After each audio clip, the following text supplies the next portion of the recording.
8. अर्श, महाभारत की एक बड़ी इंटरेस्टिंग कहानी है। इनफैक्ट महाभारत खत्म होने के बाद शायद हम सब ने ये सुनी है, लेकिन इस कहानी ने बड़ा गहरा इम्पैक्ट डाला मेरे को। सीन क्या होता है कि जब महाभारत का युद्ध वगैरह खत्म होता है, उसके बाद ये जितने भी पांडव होते हैं ये स्वर्ग लोग जाते हैं पैदल। जी बिल्कुल, मतलब ये सुना है मैंने भी। ये आपने शायद कहानी सुनी होगी। और आहिस्ता आहिस्ता करके रास्ते में सारे लोग रह जाते हैं, मर जाते हैं, लेकिन अंत में युधिष्ठिर जाता है, स्वर्गलोक की यात्रा में जाते हैं। स्वर्गलोक की यात्रा में जाते हैं और संभालना उसमें नकुल, सहदेव, भीम, अर्जुन सब लोग रास्ते में, द्रौपदी, हर कोई रास्ते में ही जो है खत्म हो जाते हैं। फाइनली से युधिष्ठिर इकलौता ऐसा होता है जो बचता है और वो जाता है स्वर्गलोक तक का पैदल। और उसके साथ जो है समाज एक बड़ी इंटरेस्टिंग बात है, कुत्ता जाता है। एक काले रंग का कुत्ता होता है जो थ्रू आउट उनके साथ रहता है और वो फाइनली जो इन लोगों के साथ स्वर्ग लोक को जाता है। जी, स्टोरी ना, me myself being a dog lover, मैं खुद एक बहुत डॉग लवर किस्म का इंसान हूँ, मुझे कुत्तों से बहुत प्यार है। पॉइंट यहाँ पे ये है कि ये हमेशा मेरे जहन में रहेगा कि यार इस स्टोरी के पीछे आई एम प्रीटी श्योर वो लोग कुछ ना कुछ तो कहना चाहते होंगे। जी बिल्कुल, कैसे कुत्ता कहीं ना कहीं हम लोगों से, इंसानों से इस मामले में या किसी मामले में ज्यादा अवेयर है, कह सकते हैं। बिल्कुल। तो क्या आपने कभी इन जानवरों का ये पैरानॉर्मल डायमेंशन से कनेक्शन कभी एक्सप्लोर किया है? राहुल, सवाल बहुत अच्छा है और शायद ये सारा का सारा एपिसोड बहुत पहले हो जाना चाहिए था, क्योंकि जानवरों के ऊपर बहुत लोगों ने मुझसे बोला कि आप एपिसोड करिए, ऐसा भी करिए। जी, पर होता है राहुल, क्योंकि जानवर जो हैं वो एक तरीके से उस डायमेंशन को देख सकते हैं जिसे हम नहीं देख सकते। जी एब्सोल्युटली। उदाहरण के तौर पे जो कुत्ते होते हैं वो, उनके सुनने की जो आवृत्ति होती है, फ्रीक्वेंसी होती है, वो बहुत ज्यादा होती है। मतलब वो अगर कोई बहुत ज्यादा कम डेसिबल्स का जो साउंड है ना, वो उसे भी सुन लेते हैं, और वो उसे भी सुन लेते हैं जो बहुत ज्यादा हैवी बेस के साउंड्स होते हैं। कुत्तों की फ्रीक्वेंसी के साथ ये सीन होता है। सिनेरियो क्या है कि उनकी आंखें, जो डॉग्स होते हैं उनकी जो आंखें होती हैं वो अनसीन्स को भी देख सकते हैं, वो आत्माओं को भी देख सकते हैं। ऐसा मैंने सुना है, और शायद ये वजह है कि जब कभी भी रात के टाइम में कुत्ते रोते हैं तो उसका बड़ा एक अपशकुन टाइप का माना जाता है। इनफैक्ट बहुत आम भाषा में जब भी कभी कुत्ते रोते तो बहुत लोग कहते हैं कि अरे ये अपशकुन हो रहा है, और कुछ लोग ऐसे कहते हैं कि शायद कोई आत्मा है जो वहां से गुजर गई है, इसलिए वो रो रहा है। पॉसिबली ये भी बोला जाता है। दो चीजें होती है राहुल, जब आपको दर्द होता है तो आप चिल्लाते हैं, लेकिन कभी भी आपके चिल्लाने में एक सेम फ्रीक्वेंसी नहीं होती होगी, कभी अलग तरीके से, तो कभी अलग तरीके से, होता है जितना दर्द होता है, डिपेंडिंग ऑन द पेन। तो वही मैं आपसे पूछ रहा हूँ, यदि कुत्तों को जब कोई दिखता है, कोई ऐसी आत्मा दिखती है, तो राहुल वो बहुत तेज चिल्लाते तो हैं, लेकिन उसके बाद जैसे पेन होता है ना कुत्तों को, जैसे मुंह बंद करके वो चिल्लाते हैं, वो वैसे भी चिल्लाते हैं। सिर्फ देखने से, सिर्फ भौंकने से आप ये नहीं डिसाइड कर सकते कि उन्हें आत्माएं दिख रही हैं। मेरा ऐसा मानना है। अब हम बात करेंगे, चूंकि भैरव भगवान के वाहन होते हैं जी, तो मेरा ऐसा मानना है कि अगर किसी के जिंदगी में कोई ऐसा डॉग है, मैं ये नहीं कह रहा हूं कि जिनके पास नहीं है वो लोग बेचारे मतलब बहुत कम डिवोशनल हैं, लेकिन जिनके पास डॉग होते हैं, ऐसा कहा जाता है कि उनके ऊपर भैरव जी की कृपा ज्यादा होती है। अब इस मामले में आई एम सो सॉरी, मैं आपको कट कर रहा हूँ, लेकिन इस मामले में बड़ी अलग अलग भ्रांतियां हैं। अब जब मेरे घर पे मेरे पिताजी थे, जाहिर सी बात उनको कुत्तों से ज्यादा प्यार व्यार था नहीं, तो हमारे घर में लॉजिक ये दिया जाता था कि कुत्ते जो होते हैं वो मतलब घर को अपवित्र करते हैं, लक्ष्मी नहीं आती है। मेरी वाइफ जो कि एक मुस्लिम बैकग्राउंड से आती हैं, इनके यहाँ बड़ा अजीब सा कॉन्सेप्ट है। इनका कहते हैं जो बिल्लियां होती हैं वो जिन्नों को अट्रैक्ट करती हैं, तो उसकी वजह से बिल्लियां आप नहीं रख सकते। तो क्या आप पहली बात तो इन सब चीजों में यकीन रखते हैं? इसका मैं ज्यादा तो नहीं रखता हूँ, क्योंकि मैं आपको बताता हूँ, जैसे अघोर पंथ के हिसाब से मैंने दोनों ही पद्धति के हिसाब से समझा है। मेरे उस्ताद भी रह चुके, मेरे गुरु भी रह चुके हैं। तो उस्ताद जो मुस्लिम धर्म के हिसाब से होते हैं, जो बताते हैं, बट बीच में कहीं कोई फर्क नहीं लगा। उनका ये कहना है जैसे तुम जिसको रखोगे वो वैसा हो जाएगा। उदाहरण के तौर पे यदि आप किसी डॉग को ऐसे रख रहे हैं, मैं आपको दो चीजें बताता हूँ। काल भैरव जी की जो पूजा होती है, ठीक है, जो साधना लोग करते हैं, उसमें डॉग्स को कुछ खिलाते हैं, कुछ मीठा खिलाते हैं, उन पर हाथ फेरते हैं। बट कभी कभी क्या होता है, कुछ ऐसी तामसिक साधनाएं भी होती हैं राहुल, जहां पर कुछ ऐसे कपालिक जो बहुत घिनौना काम करते हैं, जो उनको नहीं करना चाहिए, वो कुछ कपालिक, वो भी इंडिया के, सब नहीं करते हैं। कुछ ऐसे लोग होते हैं जो कुत्तों को मार डालते हैं उस तामसिक क्रिया को करते हुए। अब जो लोग उन्हें मारते हैं राहुल, उनका अंत बहुत खतरनाक होता है। वो जिंदगी भर के लिए बेताल बन जाते हैं, लेकिन उनका मकसद ये होता है कि वो बेताल बने, अमर हो जाएं, और मतलब इस तरह से। लेकिन जब वो मरते हैं तो बेताल योनि में चले जाते हैं, पर बेताल बनते नहीं है। इसका क्या मतलब? वो बेताल योनि में जाते हैं, बेताल मतलब कि उनको लगता है कि वो बेताल हैं, वो प्रेत घाटी जाते हैं। प्रेत घाटी वो एक ऐसी जगह है जहां पर बेताल निवास करते हैं, ऐसा कहा जाता है। I mean, ये कोई एक अलग डायमेंशन है जहाँ पे प्राचीन ग्रंथों के हिसाब से जी प्रेत घाटी का निर्माण विक्रमादित्य ने किया, ऐसा कहा जाता है। उज्जैन वाले। उसके अलावा उनसे भी पहले प्रेत घाटी का निर्माण सप्तऋषियों ने किया, कई लोगों ने ऐसा बताया जी, जहां पर बेताल रहता है और उसके अंडर में कई सारे प्रेत रहते हैं। ओके। तो ये जो कपालिक था जिसने ये सब हरकत करी थी डॉग को मारने वाली, ये शायद प्रेत बन गया होगा, पर इसे लग रहा था कि ये बेताल है, तो मतलब एक ही जगह पर वो फंस जाता है। अब उसका कुछ नहीं हो सकता, क्योंकि किसी भी जानवर को मारना मेरे हिसाब से बिल्कुल भी सही नहीं है। उनकी ऊर्जाएं अलग होती हैं, उनकी सारी एनर्जीज अलग होती हैं, डायनामिक्स अलग होते हैं। साइंस की लैंग्वेज के हिसाब से मैं आपको बताऊं, अगर आप उनको मारेंगे तो इतना गंदा डिस्ट्रप्शन होगा आपकी लाइफ में कि आपको समझ में भी नहीं आएगा। मैं किसी भी जानवर की बात कर रहा हूँ। लेकिन फिर जानवरों की बलि देने की प्रथा तो कब से और हर धर्म में है। ये पॉइंट है, मैं उनकी बात कर रहा हूँ जिनको आप पालते हैं, जिनको आप सहेजते हैं। द थिंग इज, आपकी यूनिवर्सल कॉन्शियसनेस उससे जुड़ जाती है। क्या कभी आपने ये सुना कि किसी इंसान ने कुत्ता पाला और उसको पाल के मार दिया? ये पॉसिबल ही नहीं है।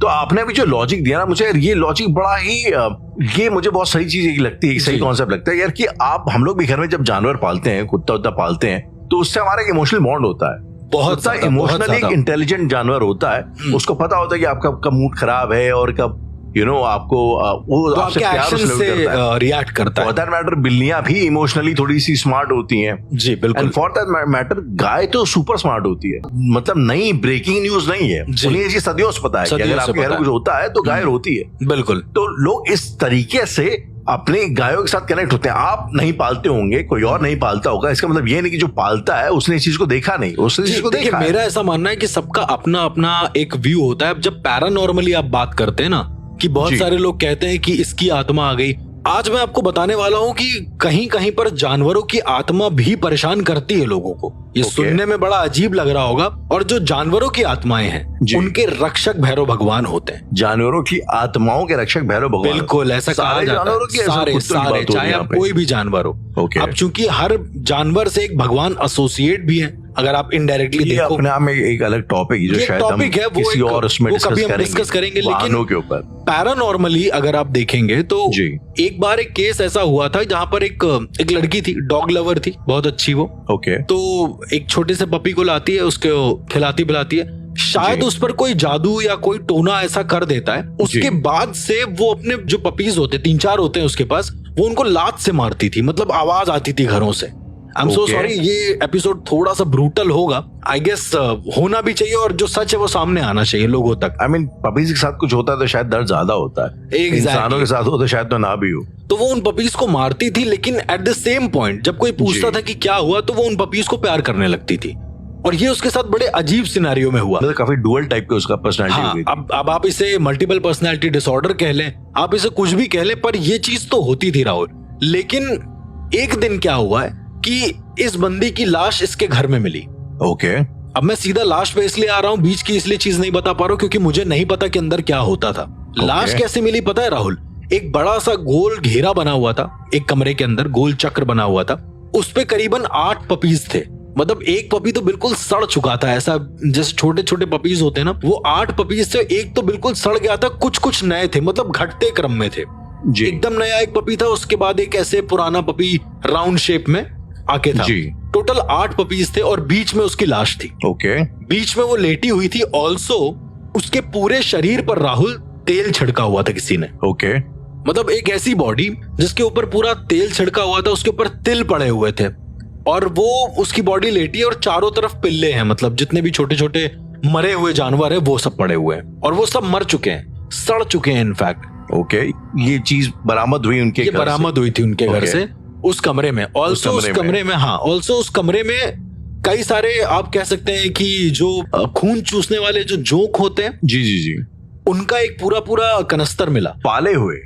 अब वो पाले थे या नहीं ये तो नहीं पता, लेकिन इस लड़की के पैर से लेकर, मतलब पैर के अंगूठे से लेकर उसके मूलाधार चक्र तक ऐसा लग रहा था एग्जामिनेशन से कि वो डेली जोंक जो है अपने शरीर पर रखती है, उतने एरिया में खून को वो लोग चूसते हैं और उसके बाद वो उनको उठाकर रख देती है वापस। ओके। क्योंकि उसके शरीर में खून की भी कमी थी। जब वो कॉकरोचेस वगैरह बहुत गंदी तरीके से उसकी लाश मिली है। जब उसने 1 महीने तक दरवाजा नहीं खोला, कोई आवाज नहीं आई, ये तब की बात बता रहा हूँ। बॉडी बिल्कुल डिकम्पोज हो चुकी थी।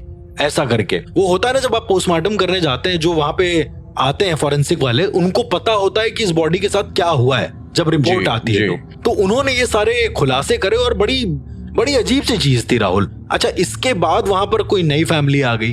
तो नई फैमिली में एक बहन थी और उसका एक भाई था, मतलब भाई बहन ही थे। शायद वो पढ़ने के पर्पस पे आए होंगे। करीब 2 साल के बाद की बात है। उसके बाद राहुल, उन लोगों को बहुत सारे कुत्तों की एक साथ स्पिरिट दिखने लगी। स्पिरिट क्या, उनको आवाजें आने लगी सबसे पहले तो। उसके बाद जिस कमरे में उसकी डेथ हुई थी, इस लड़की का ये कहना था, जो लड़की वहां रहती थी, उसका ये कहना था कि जो पपीज हैं वो वहां पर बैठ के चिल्लाते हैं रोज रात को। मतलब आवाज आती है, आवाजें आती हैं पपीज के चिल्लाने की। जब कमरा खोलती थी तो वहां कोई नहीं होता था, सिर्फ पपीज के चिल्लाने की आवाजें आती थी। राहुल, कहा जाता है कि कभी कभी आत्माएं अपने सिनेरियो को रिपीट करती हैं ताकि उन्हें ठीक तरीके से मुक्ति मिल पाए, उनका जो क्रियाकर्म है वो एकदम सही तरीके से हो पाए। तो शायद ये हो रहा था उस समय। इसके बाद उनके घर वालों ने कई बार कोशिश करी कि और उन्हें सही चीज पता चल पाए, पर उनको कुछ पता नहीं चला कि ऐसा हो क्यों रहा था। अब राहुल, इन सारी चीजों का एक निचोड़ बाद में पता चला, जब उनके जो भाई बहन रह रहे थे साथ में जी, वो दोनों शायद एक बार अपने टेरेस पर कुछ घूम रहे थे। ऐसे ही उनको बहुत सारे छोटे छोटे पिल्लों की आवाजें आने लगी। ठीक है, जानवरों की आवाजें आने लगी। वो लोग नीचे गए, पहले बहुत परेशान हो गए। मतलब वो बताते थे कि आवाज इतनी तेज आती थी कि उनके कान मतलब दर्द करने लगते थे। उसके बाद ये लोग एक बार टेरेस पर खड़े थे, शायद उस समय पूर्णिमा थी या कुछ ऐसा था। ये लोग जब नीचे गए तो उन्होंने क्या देखा है कि इनके बिस्तर पर करीबन एक नहीं राहुल 20-25 कुत्ते हैं और सबके सब ऐसे बिखरे पड़े हैं। बाहर के जो स्ट्रीट डॉग्स होते हैं वो आ गए हैं। नीचे का गेट खुला हुआ है और ये लोग प्रॉपर घुस गए सारे के सारे। लेकिन ऐसा नोटिस किया है कि जो स्ट्रीट डॉग्स हैं वो इकट्ठा घुस गए नहीं। आई डोंट थिंक सो कि कोई नए घर में ऐसा सब घुस जाते हैं। एक दो कुत्ते मान सकते, पर मोहल्ले के आई गेस जितने भी 20-25 कुत्ते थे वो सब के सब उस घर में चले गए थे। और राहुल, इन्होंने बताया कि ये लोग जैसे ही नीचे आए हैं, इन्होंने जैसे ही उन लोगों की तरफ देखा है, वो कुत्ते इन्हें गुर्राने लगे, मतलब गुस्से में देखने लगे कि यदि उन्होंने एक कदम भी आगे बढ़ाया तो वो लोग काट लेंगे। ये लोग वहां से भागते हैं ऊपर की ओर और उसके बाद रेस्क्यू टीम को बुलाते हैं, जितने भी जानवरों को पकड़ते हैं, नगर निगम वाले जो भी होते, तो वो लोग आए और उनको पकड़ के ले गए। अब राहुल, दिक्कत ये हुई कि जब ये लोग नीचे गए हैं तो ये क्या देखते हैं कि इनको किसी के, मतलब जैसे कोई मर जाता है, कि जैसे कोई कुत्ता मर जाता है, उसकी बदबू आ रही है इन्हीं के बेड के नीचे से। तो ये क्या देखते हैं कि नीचे एक पिल्ला जो है पूरी तरीके से मरा हुआ है, बहुत गंदे तरीके से। अब देखिए राहुल, ये उनका हेलुसिनेशन कह ले, ये उनकी रियलिटी कह ले। द थिंग इज, जब वो लोग उस कुत्ते को उठाते हैं तो इनको ऐसी आवाज आती है कि मुझे मत मारो। इनको आवाज आती है प्रॉपर। और वो कुत्ते की आंखें क्योंकि आधी खुली हुई होती है ना, मरने के बाद ऐसे खुली हुई होती है उनकी आंखें, ऐसा लग रहा था कि वो कुत्ता कह रहा है कि मुझे इस घर से अलग मत करो। अब जैसे भी करके उन्होंने फिर उस कुत्ते को बाहर कहीं पे गाड़ दिया। इनको अभी भी उस घर में यही सुनाई देता था कि मुझे अपने से अलग मत करो, मैं तुमको बहुत मानता हूँ। ये सुनने में भी थोड़ा मुझे लग रहा है ये डॉग लवर्स जितने भी होंगे वो सुनेंगे, उनको वो ये ऑटोमेटिकली रिलेट कर लेंगे कि जो डॉग्स होते हैं भले कुछ कहे नहीं, लेकिन वो अपने एक्शन से इतना सब कुछ बोल देते हैं ना कि अपने आप समझ जाएंगे। और वो डॉग बार बार कह रहा था कि मुझे मत मारो। शायद वो किसी और डॉग की स्पिरिट थी जो ये कह रही थी। उसके घर में जितने भी डॉग्स प्रताड़ित हुए हैं, शायद वो ऐसा कह रही थी। और अगले दिन वो जो उसकी बहन थी, ब्रदर एंड सिस्टर रहते थे, उसकी बहन जहां पर उस डॉग को गाड़ा गया वहां पर जाके बैठ के रो रही थी जोर जोर से। और जैसे कुत्ते रोते हैं ना राहुल, सेम वो वैसे ही रो रही थी। तो क्या किसी जानवर की आत्मा उस लड़की के अंदर आ गई थी? क्या ये पॉसिबिलिटी है कि पॉसिबिलिटी है जानवर की आत्मा इंसान को पोजेस कर सकती है, बिल्कुल कर सकती है राहुल। और जब इंटेंसिटी बहुत ज्यादा है, और लेट सपोज जैसे वो लड़की जो अभी रिसेंट रहने आई थी, वो भी बहुत ज्यादा इंक्लाइंड है जानवरों को लेके, बहुत मानती है। तो ऐसा कहा जाता है कि जो जानवर होते हैं वो आपकी प्राण ऊर्जा के साथ अपनी ऊर्जा को जोड़ लेते हैं। आपने राहुल कभी ऐसा सुना है कि कुत्ते को चोट लगी और वो जो इंसान है, जो उसका ओनर है, उसको भी अजीब लगने लगा, राइट? अब ये इमोशनली बॉन्ड होता है उसकी वजह से तो ठीक है, पर मेरा ऐसा मानना है कि उसके अलावा भी कुछ ऐसा सुपर नेचुरल बॉन्ड मालिक और कुत्ते के बीच में होता है जो वो लोग शेयर करते हैं, और उसी की वजह से वो जानवर भी उन्हें पोजेस कर सकते हैं at a certain point of time. ऐसा नहीं कि वो इंसान पागल हो जाए। अब वो लड़की बस कुत्ते की तरह रोने लगी और रो रो के बार बार इशारे से ये बताने लगी कि मुझे अलग मत करो। उस दिन के बाद से ऐसा कोई हादसा हुआ नहीं वहां पे। तो ये एक इंसिडेंट था जो डॉग को लेकर मैंने महसूस किया था। मैं आज भी उन लोगों से मिलता हूँ तो आज भी वो लोग खौफ में रहते हैं कि ऐसा कुछ है, और वो ऐसी किसी जगह पर नहीं जाते जहाँ पर कोई जानवर हो। अर्श, इसी से मुझे एक चीज और याद आई। हम लोगों ने एक मूवी देखी है कॉन्स्टेंटीन, मैंने कई बार उसका एग्जांपल लिया है। उस मूवी में एक सीन होता है कि उसमें जो हीरो होता है कॉन्स्टेंटीन, जॉन कॉन्स्टेंटीन को जब एक अलग डायमेंशन में जाना होता है तो वो उस फिल्म के हीरोइन की बिल्ली को लेता है और उसको लेके हाथों में उसकी आंखों में आके डाल करके थोड़ी देर देखता है। उसके बाद he is sort of teleported in another world. वो एक दूसरी दुनिया, एक दूसरी डायमेंशन में टेलीपोर्ट हो जाता है। और ये मैंने अक्सर सुना है अर्श की बिल्लियों के अंदर शायद ये इस किस्म की शक्ति होती है कि वो एक आपके जैसे किसी पैरानॉर्मल एक्सपर्ट को एक अलग दुनिया में एस्ट्रल ट्रैवल करा सके। तो क्या ऐसी रियलिटी है कि आपने ऐसा कोई केस इंडिया में एनकाउंटर किया है? मैंने बहुत बार ऐसा किया हुआ है, और ये देखिए ये त्राटक ही होता है राहुल। जैसे मैंने आपको बताया कि जानवरों के देखने की शक्ति, सूंघने की शक्ति और सुनने की शक्ति, तीनों में इंसानों से ज्यादा होता है पावर। और वो जब पावर वो लोग यूज करते हैं तो अगर आपका त्राटक मजबूत है, अगर आपका जो ध्यान है वो मजबूत है, तो आप उनकी आंखों में देखकर उनकी आंखों के जरिए अदर डायमेंशंस तक रीच आउट कर सकते हैं। अपनी बॉडी को नहीं ले जा सकते, आप अपनी स्पिरिट को वहां भेज सकते हैं with in a second of time. मतलब टाइम कुछ अलग तरीके से काम करेगा। फिर हो सकता है यहाँ के 1 सेकेंड वहां के 10 मिनट हो, ये भी पॉसिबल होगा। और ये बहुत बड़ी पॉसिबिलिटी होती है राहुल कि जब भी कोई बिल्ली में आप देखते हैं, उनकी आंखों में देखते हैं, यदि आपके पास वो प्रॉपर त्राटक का मंत्र है जिससे मल्टीवर्सल ट्रैवल किया जा सकता है, तो आप किसी बिल्ली की आंखों में या किसी डॉग की आंखों में देखकर अदर डायमेंशंस को एक्सप्लोर कर सकते हैं। लेकिन मल्टीवर्स यानी कि जो ब्रह्मांड अलग अलग हैं, जितने सारे अनंत ब्रह्मांडों का जो मंत्र है वो मिलना इतना पॉसिबल नहीं है, क्योंकि वो मिलता तब है जब आपके गुरु की मौत हो गई हो।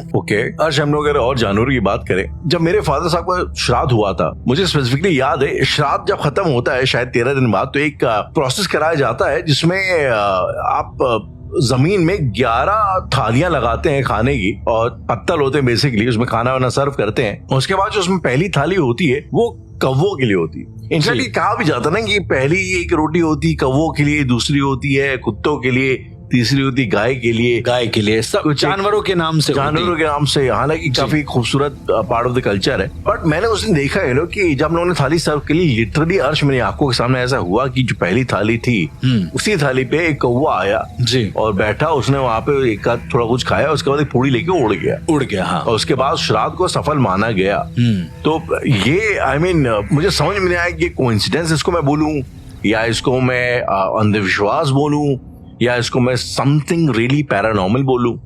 हम लोग अक्सर बात कर चुके हैं, जिससे पहले काकभूषणी कैरेक्टर है जिसका हम लोगों ने डिस्कशन किया था, देख सकते हैं, जो कि मल्टीवर्स में देख सकते हैं। कौवे के लिए भी ये कहा गया है। अब चूंकि जो कौवे होते हैं वो शनिदेव का वाहन होते हैं राहुल, और शनिदेव हमेशा काक विमान पर ही चलते हैं। शनिदेव उनको कहा जाता है कि जो न्यायकर्ता होते हैं, जो दंड का विधान है जिनके पास।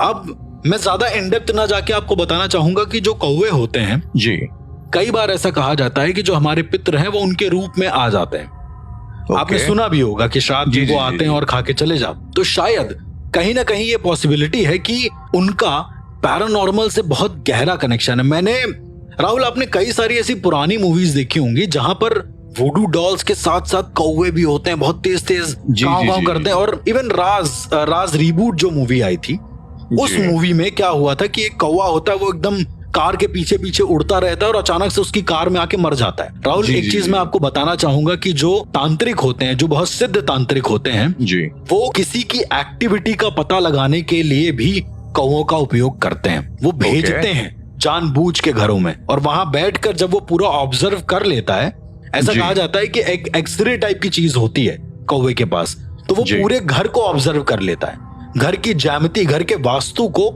ऑब्जर्व कर लेता है। और वो करके जब वो वापस आता है और अपने मालिक को बताता है या उस तांत्रिक को बताता है, तो वो ऐसा ताबीज या फिर कुछ ऐसा तंत्र क्रिएट करता है जिससे उसके घर का वास्तु बिगड़ जाए और वो इंसान पूरी तरीके से बर्बाद हो जाए। ये एक छोटा सा तरीका होता है। क्या आपने कभी ऐसा कोई रियल लाइफ केस देखा है जहाँ पे किसी अघोरी ने इस किस्म का काम किया? अघोरी नहीं राहुल, इनके लिए सिर्फ तांत्रिक ही काफी है। अच्छा, तांत्रिक। कुछ तांत्रिक होते हैं जो कौवों को सिद्ध करते हैं, मतलब अब उनको पर्टिकुलर सिद्ध नहीं करते हैं, कोई एंटिटी को उन्होंने सिद्ध किया, उसको उसमें डाल दिया। और ऐसी एंटिटीज जो सर्च के लिए जाती है ना, केवल मतलब देखा और ऐसे, उन्हें खारस बोलते हैं, मतलब KHARAS। हाँ, वो एंटिटीज क्या करती हैं कि वो सिर्फ देखती हैं तुम्हें नोटिस करेंगी, फिर तुम्हारी सारी इंफॉर्मेशन को बता देंगी उस तांत्रिक को जिसने भेजा होगा।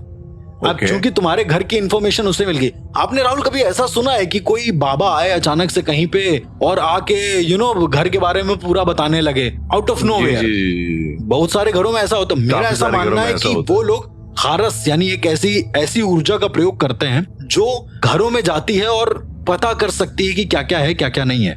अनटिल एंड अनलेस तुम्हारे घर के जो ग्रह देवता हैं वो मजबूत ना हो, मजबूत एज इन बहुत पावरफुल ना हो। अगर इसीलिए कहा जाता ना कि ऐसे घर से बचो जहां लड़ाई वड़ाई ज्यादा होती है, क्योंकि वहां के ग्रह देवता बहुत कमजोर होते हैं, तो कोई भी उधर का राज जान सकता है बड़ी आसानी से। राइट, अब इसको आप नॉर्मली भी देख लें तो वैसा भी हो सकता है। इसके लिए इतनी पैरानॉर्मल जाने की जरूरत नहीं है। या एग्जैक्टली। तो खारस को भेजने का मेन मकसद ये होता है कि घर की चीजों को पता करो और उसके बाद उच्चाटन या विद्वेषण जैसी चीजों को करो। मतलब आप पैरालाइज भी कर सकते हो ऐसी चीजों से। तो आपने देखा होगा पुरानी जो मूवीज जिसकी मैं आपको बात बता रहा था, वहाँ पे कौवों का बहुत बड़ा सिग्निफिकेंट होता है। मैंने बहुत सारी मूवीज में देखा है, कौवे अचानक से मरने लग गए या कौवे आपके घर के ऊपर आके उड़ने लग गए। और ये भी एक बहुत पुराना कॉन्सेप्ट है राहुल, कि कौवे घर के ऊपर उड़ रहे हैं या फिर बाज उड़ रहे हैं बहुत सारे। आपने देखा होगा जो पुराने तरह की मील्स होती हैं, मेरे जैसे कानपुर में एक मील है एल्गन मील, तो वहां पे क्या होता है कि रात के 6 बजे के बाद सारे कौवे जोर जोर से घूमने लगते हैं, बहुत तेज तेज।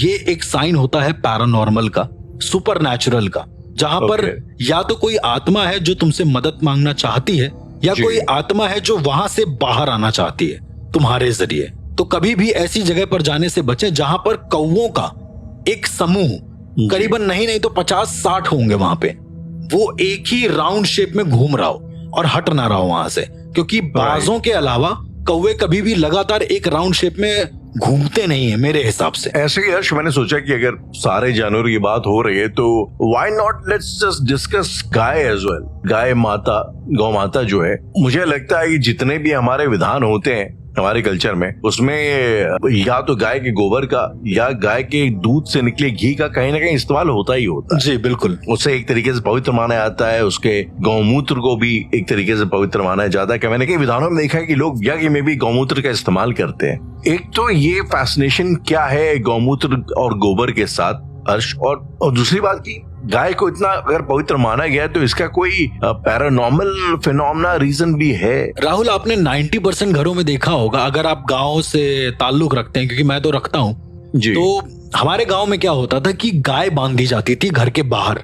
राइट, घर के अंदर नहीं रखते हैं, घर के बाहर रखते हैं, और गाय के पानी पीने का जो कूप होता है वो भी वहीं पे रखते हैं। और हमेशा कहा जाता है कि सीधे हाथ की तरफ गाय को बांधते हैं वो लोग। अब मैंने ऐसा बहुत बार सुना है गांव में, जो नानी थी हमारी या और भी जो लोग थे, उनसे ये सुना है कि गाय को अगर आप ऐसे बांधते हैं तो गाय एज अ द्वारपाल काम करती है। गाय कभी भी किसी नेगेटिव ऊर्जाओं को नहीं आने देती है तुम्हारे घर के अंदर, ऐसा कहा जाता है। ऐसा आपने कभी होते देखा है? बिल्कुल देखा है, गांव में ही देखा। और कई बार जो गाय होती थी वो बीमार पड़ जाती थी या उनके गोबर का रंग काला हो जाता था। जी। अब लोग उसे साइंटिफिक जोड़ते हैं, पर मैं नहीं मानता उसे साइंटिफिक, क्योंकि ये तभी होता है जब कोई ऊर्जा आपके आसपास से गुजर रही हो। ऐसा कहा जाता है राहुल कि जानवरों में किसी भी नेगेटिव ऊर्जाओं को अपने अंदर ले लेने की क्षमता होती है। आपने कभी ऐसा सुना है कि कुछ बुरा होने वाला था, उस कुत्ते ने अपने ऊपर ले लिया और वो मर गया? बहुत बार राहुल आपको सुनने को मिलेगा कि शायद तुम्हारी जो बला है वो उस जानवर ने ले ली।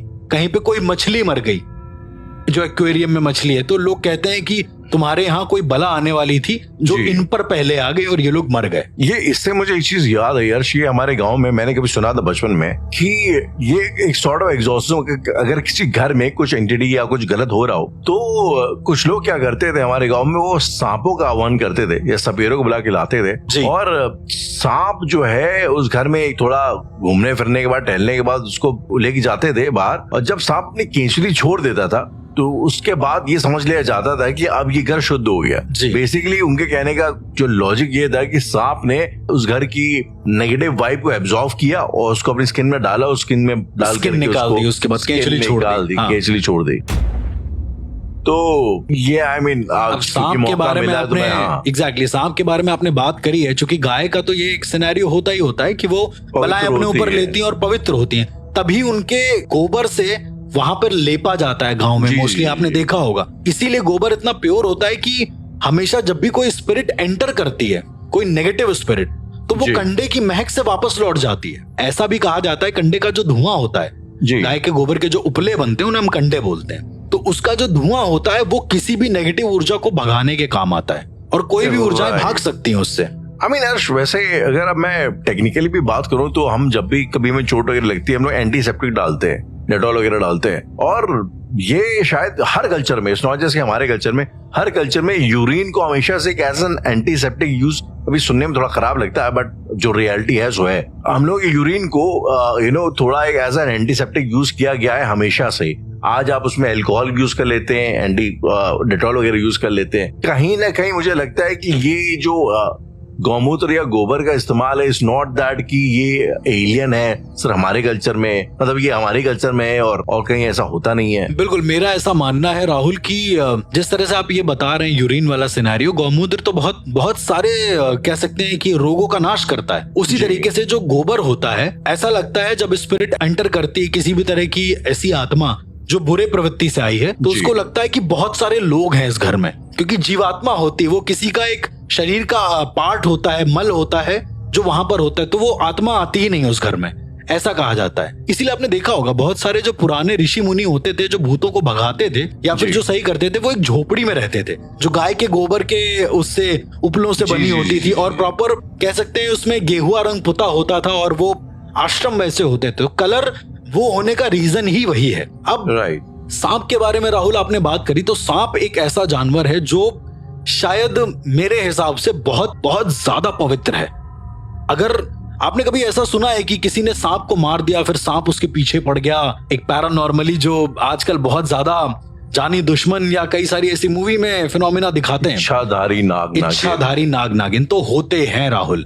तो ये सांपों का भी बहुत गहरा इंपैक्ट पड़ता है एक्सॉर्सिज्म के टाइम पे, पोजीशन के टाइम पे नहीं। आप उनसे कोई गलत काम नहीं कर सकते जी। आप सांप के जरिए किसी भी दुविधा से बच सकते हैं। उसकी केंचुली अगर आपके घर में होगी तो शायद कोई एंटिटी जो भी आएगी वो सबसे पहले उस केंचुली में आएगी, सबसे पहले वो केंचुली खराब होगी, उसके बाद आपके घर को इम्पैक्ट करेगी। तो कई लोग रखते हैं, आज भी रखते हैं केंचुली को घर में। शायद जानवरों का राहुल इतना ही इम्पैक्ट होता है पैरानॉर्मल का, क्योंकि वो भी हमारे जिंदगी का हिस्सा है और वो भी हमारे तंत्र से जुड़े हैं। अर्श, ये बातचीत करी हमने जानवरों के ऊपर और शुरुआत की थी डॉग्स के साथ जी। और डॉग्स जो है, आई मीन जो भी यहाँ पे डॉग ओनर है या पेट लेवर है, जानवरों के साथ लोगों का रिश्ता बहुत इंटीमेट हो जाता है, बहुत ज्यादा, मतलब बहुत ज्यादा जुड़ जाते हैं, शारीरिक और मानसिक दोनों जुड़ जाते हैं। और मुझे यार कभी कभी ऐसा लगता है अर्श की ये जो इंटीमेसी है ना यार जी, ये कई बार नॉर्मल से चीजों को पैरानॉर्मल